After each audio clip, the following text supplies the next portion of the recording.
মধ্যপ্রাচ্যে যুদ্ধের বিস্তৃতি যত বাড়ছে ততই গভীর হচ্ছে মানবিক সংকট। ইরান ও লেবাননে এখন পর্যন্ত বাস্তুচ্যুত হয়েছে ৪২ লাখের বেশি মানুষ। অনিশ্চয়তার মাঝে তীব্র হচ্ছে আশ্রয়, খাদ্য ও নিরাপত্তা সংকট, ক্রমে যা আরও ভয়াবহ হওয়ার শঙ্কা বিশ্লেষকদের।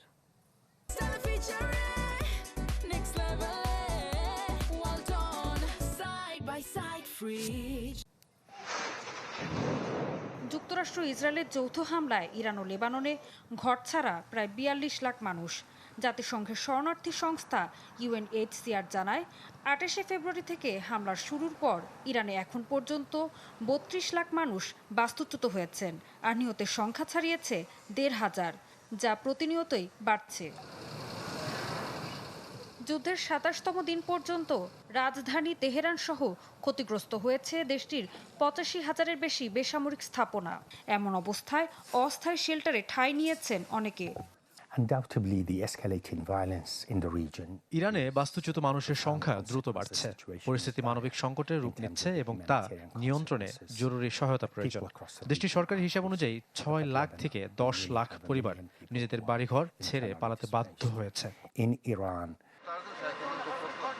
আর সীমান্তে বড় ধরনের প্রবাহ না থাকলেও সম্ভাব্য শরণার্থী সংকটের শঙ্কায় সতর্ক অবস্থানে রয়েছে প্রতিবেশী দেশগুলো। অন্যদিকে লেবাননের দক্ষিণাঞ্চলে গুরুত্বপূর্ণ সেতুগুলোতে ইসরায়েলের হামলায় ভেঙে পড়েছে যোগাযোগ ব্যবস্থা। তোপের মুখে বাস্তুচ্যুত হয়েছে ১০ লাখের বেশি মানুষ। গেল ২ সপ্তাহে দেশ ছেড়েছে ২.৫ লাখের বেশি বাসিন্দা, যাদের বেশিরভাগের গন্তব্য প্রতিবেশী দেশ সিরিয়া। আমাদের দক্ষিণ লেবাননে যেতে দিচ্ছে না। লিতানি নদী আর বৈরুতকে আলাদা করে দিলে মানুষ কিভাবে নিজেদের বাড়িতে ফিরবে? বোমা হামলা শুরু হয়েছে, রাস্তাঘাট নেই, মানুষ কোনোভাবেই ফিরতে পারছে না।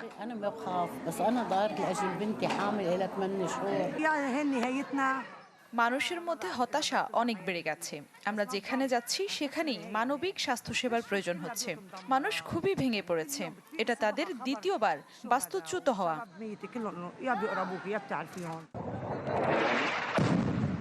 বিশ্লেষকদের মতে এসব হামলার লক্ষ্য সীমান্ত এলাকায় বাফার জোন তৈরি করা, যা পরিস্থিতিকে করতে পারে আরও জটিল। ঋতু সাহা, চ্যানেল 24।